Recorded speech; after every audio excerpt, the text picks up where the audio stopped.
Madame, Monsieur, bonsoir. Au sommaire de ce journal du mercredi 8 mars, on entendra le témoignage d'Hélène Debost. L'élu Mancel faisait partie des 4 femmes qui ont accusé Denis Baupin de harcèlement sexuel. Nous avons recueilli ses réactions après l'annonce du classement sans suite de cette plainte pour prescription. Autre témoignage très émouvant, celui d'anciens de Sablé. Ils ont de 70 à 90 ans et ils livrent leurs souvenirs dans une pièce de théâtre qui est en cours de préparation. Puis nous vous ferons écouter la dernière création du groupe sartois Nadja Noyce. Notre invitée Dominique de Sarthe, directrice du Secours Populaire en Sarthe, pour une opération de mise en beauté à destination des femmes. Une opération qui aura lieu ce jeudi.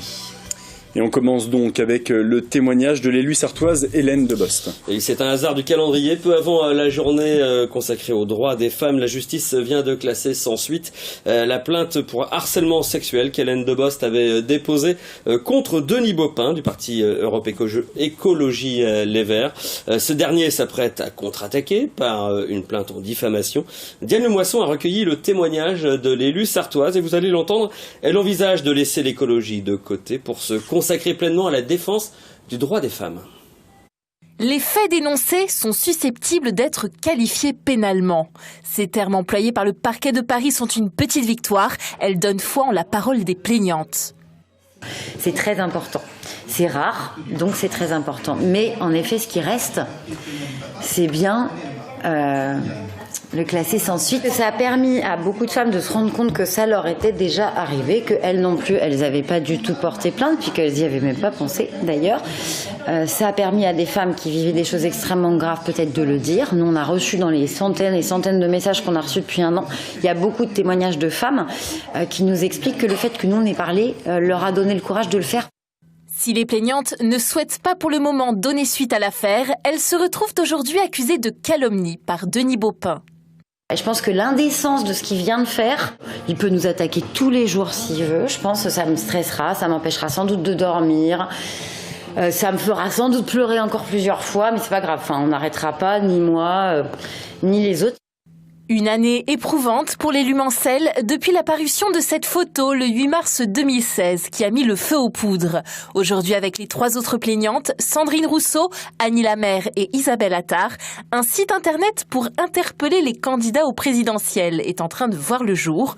L'affaire Baupin donne naissance à un combat plus global. Je crois que je suis en train de changer de définition politique. Je crois que je suis en train de devenir une écoféministe. Je crois que écologiste tout seul, là, ça me suffit plus, tout simplement parce que là, j'ai plus de candidats, par exemple, à la présidentielle, accessoirement, et qu'il n'y a pas de candidats, en fait, même, enfin, tous ceux qui se revendiquent de gauche, d'écologie, tout ça, en fait, personne n'en a affaire de cette histoire. Donc moi, je suis une femme politique et je considère que accéder à cette égalité réelle, c'est ma priorité aujourd'hui. La plateforme sera mise en ligne le 22 mars sous le nom Vous aurez mon vote si. L'élu réfléchit par ailleurs à une permanence dédiée aux droits des femmes. Et en cette journée du droit des femmes, le cinéma Pathé au Mans accueillit une personnalité devenue emblématique de ce combat. Et oui, il s'agit de l'actrice marocaine Loubna Abidar, connue pour son rôle dans le film Much Loved, où elle joue le rôle d'une prostituée, un film interdit au Maroc, où elle a créé le scandale. Loubna Abidar y a été agressée, menacée. Elle s'est exilée en France pour des raisons de sécurité et vit désormais au Mans. Nous l'entendrons dans notre édition de ce jeudi à l'occasion d'un reportage que lui consacre Mathias Hubert. Et du droit des femmes, il en est question avec l'invité de ce journal, Mickaël. Oui, nous accueillons Dominique de Sarthe. Bonsoir. Bonsoir. Directrice du Secours Populaire. Vous organisez jeudi une journée dédiée aux femmes, une journée beauté. Il va se passer quoi exactement ? Alors, qu'est-ce qui va se passer effectivement au quotidien? On reçoit des femmes souvent pour les aider sur des choses très élémentaires, de l'aide alimentaire, de l'aide vestimentaire, les accompagner dans leurs difficultés.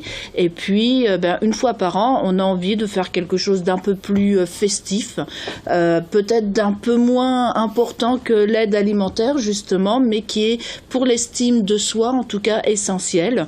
Et donc, on a invité les femmes en précarité que l'on reçoit au Secours Populaire à une journée de beauté avec notamment des ateliers coiffure, on va proposer des produits de beauté et c'est surtout aussi un temps d'échange entre les femmes bénévoles du Secours Populaire et aussi ces femmes que l'on va recevoir demain. Donc c'est un moment de légèreté, on parle du droit des femmes. Vous, en gros, vous assurez des choses un peu compliquées au quotidien. Là, c'est le moment plus détente, c'est ça? Exactement. C'est vrai que quand une maman seule avec ses enfants vient chercher une aide alimentaire au secours populaire, c'est jamais facile. Quand on en est amené à demander de l'aide pour des choses aussi vitales, c'est difficile. Et donc, bien évidemment, la relation avec les bénévoles est assez difficile aussi. Et là, du coup, on va se retrouver ensemble sur des choses légères, mais on va quand même pouvoir échanger aussi sur ces temps de précarité que vivent les femmes. Et c'est aussi dans l'échange qu'on peut trouver des solutions.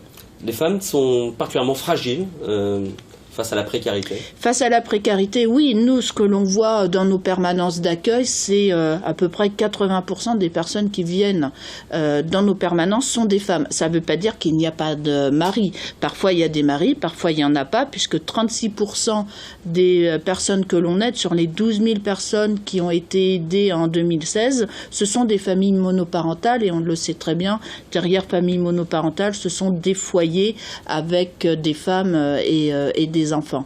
Donc c'est vrai que c'est un public particulièrement fragilisé au niveau de la précarité. Des femmes sans travail, des femmes en travailleurs précaires? Les deux.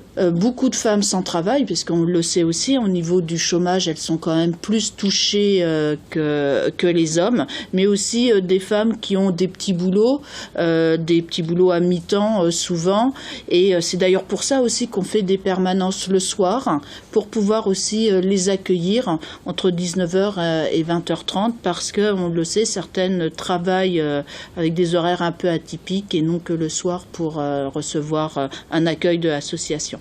Un dernier mot sur justement, c'est à quel moment et c'est où exactement cette mise en beauté Alors légère ça sera en centre-ville, place des Comptes du Maine, puisque c'est aussi un espace où toute l'année on propose des vêtements et des livres, et on va aussi valoriser cet aspect-là sur la journée, en plus de la coiffure. Merci beaucoup Dominique Dessart d'être venu dans ce journal pour nous en parler. Et sans transition, les mesures de carte scolaire ont été présentées aux élus hier soir. Une mouture quasi identique à celle présentée il y a déjà une semaine au personnel, à une classe près. La carte scolaire bouge donc encore un peu, avec 12 ouvertures, 24 fermetures envisagées pour le moment. Un poste du RPI de Mamers-Crissey qui devait être retiré est maintenu. Voilà. Et le Canard enchaîné livre de nouvelles révélations sur François Fillon. Le journal évoque un prêt de 50 000 € accordé par l'ami milliardaire de François Fillon, Marc Ladret de la Charrière. Un prêt non déclaré auprès de la Haute Autorité pour la transparence de la vie politique. Un prêt remboursé selon les avocats de François Fillon, qui avait déjà fait état auprès des enquêteurs de ce prêt lors de son audition du 30 janvier dernier. De ce côté, François Fillon a dénoncé une tentative de déstabilisation politique. Et l'aventure européenne du MSB s'est achevée mardi soir. Les tangos se sont inclinés de seulement 2 points devant les Italiens de Sassari. Insuffisant pour se qualifier au tour suivant. Au vu des résultats du match aller, le MSB avait perdu de 16 points. Le MSB qui va pouvoir se concentrer sur le championnat, où il pointe à la 8e place seulement. Prochain match, ça sera face à Paris-Levallois samedi à Antares. Et puis découverte à présent d'un projet théâtral original réalisé avec des anciens de Sablé-sur-Sarthe. Sur scène, on ne retrouve pas des comédiens, mais des habitants de Sablé âgés de plus de 70 ans, des anciens qui vont transmettre au public, le temps d'une représentation théâtrale, leurs propres souvenirs. Laure Girard. Vous voulez bien nous raconter Martial? Ils ne sont pas comédiens, mais ils s'apprêtent à raconter leurs souvenirs sur scène, comme Hélène, un soir de bal, alors qu'elle avait 14 ans. Un beau jeune homme est arrivé dans une superbe voiture et j'ai passé presque toute la soirée dans les bras de ce cher Martial. J'avais 14 ans. C'était vraiment une découverte pour moi. Bon, cadeau du ciel. Cadeau du ciel. Mais malheureusement, Martial a été tué en Indochine et je ne l'ai jamais revu. Ainsi va la vie. Ainsi va la vie. Et là, ça serait une série où tout le monde interviendrait. Donc... Des vies qui se racontent dans leurs moments les plus émouvants. Une idée qui germe dans la tête de ce metteur en scène il y a 20 ans, celle d'un théâtre sans texte et sans auteur. Et faire un théâtre sans auteur, ça voulait dire revenir à une source, revenir à une origine, et donc être sur un théâtre de l'oralité. Et à mon goût, ceux qui avaient le plus de capacité à se servir de l'oralité, c'était les gens qui avaient le plus de choses à dire, c'est-à-dire donc les plus âgés. À chaque fois qu'elle revient, on a envie de lui dire « je t'aime ». Les émotions vécues il y a longtemps prennent une nouvelle épaisseur à mesure qu'elles remontent à la surface. J'ai raconté un souvenir l'autre fois et j'étais, rien que de le raconter, j'étais ému et je me dis pourvu que ça me fasse pas la même chose pendant la séance parce que c'est gênant tout d'un coup de se sentir ému. Dans le même ordre, Ghislaine, est-ce que vous vous souvenez ce que vous m'avez dit à propos de la mort? Plus ça va, moins j'y pense. Plus ça va, moins j'y pense. Ah ben c'est rassurant. Après 4 semaines de travail et de répétition, les participants seront prêts à livrer au public des fragments de leur mémoire. À plus de 70 ans, ils font pour la majorité d'entre eux leur toute première expérience de la scène. En avance, ça fait un effet bœuf, voilà. Et on vous l'avait promis hier soir, voici le sujet consacré au groupe sartois de rock Nadja Noise. Voilà, exactement, un groupe qui se définit comme post-punk aux tendances pop, ça c'est pour les connaisseurs. Après la sortie de son EP Moonlight Lemon en janvier, nous les avons rencontrés lors d'une répétition, c'est à la CO, une résidence d'artistes étonnante à la Guerche. Le reportage de Mathias Hubert.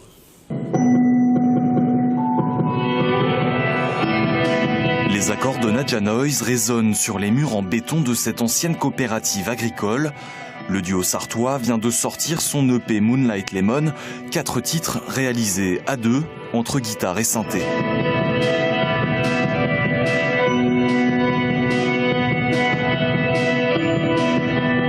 La proposition, c'est de confronter toute la partie électronique qui est martiale, qui est très précise, qui est par définition un peu inhumaine, à quelque chose de beaucoup plus organique, là où se situe la voix, la guitare. Et donc c'est vraiment de prendre ces deux choses-là et puis de les confronter et de voir ce qui se passe. L'univers de Nadja Noise est assez onirique et mélancolique. Je pense que pour résumer, la mélancolie et l'onirisme sont des choses qui sont très présentes dans les textes. Donc c'est moi qui les écris et c'est moi qui les chante.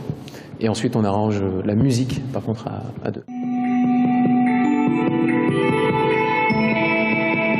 Dans la palette de sonorités de Nadja Noise, des sons inspirés directement des années 80, les deux musiciens puisent dans leur propre passé pour écrire leur musique. Ils sont chargés d'émotions, ces sons-là. Et ils sont marqués, parfois on les considère comme kitsch quand on n'est pas très loin de cette période-là, mais quand on est comme nous, aller chercher un petit peu plus en arrière, il y a une vraie charge émotionnelle là-dedans qu'on va chercher. Si on devait résumer, c'est un mélange de post-punk et de pop, c'est ça? Oui, je pense que ça résume bien. Pop assez froide, une pop qui se mange froide. Nadja Noise sera en concert ce samedi au bar Le Mulligan pour le Mans Pop Festival. Et c'est la fin de ce journal. Pardon encore pour cette soirée un peu mouvementée, chamboulée, on peut le dire. À demain, 18h15.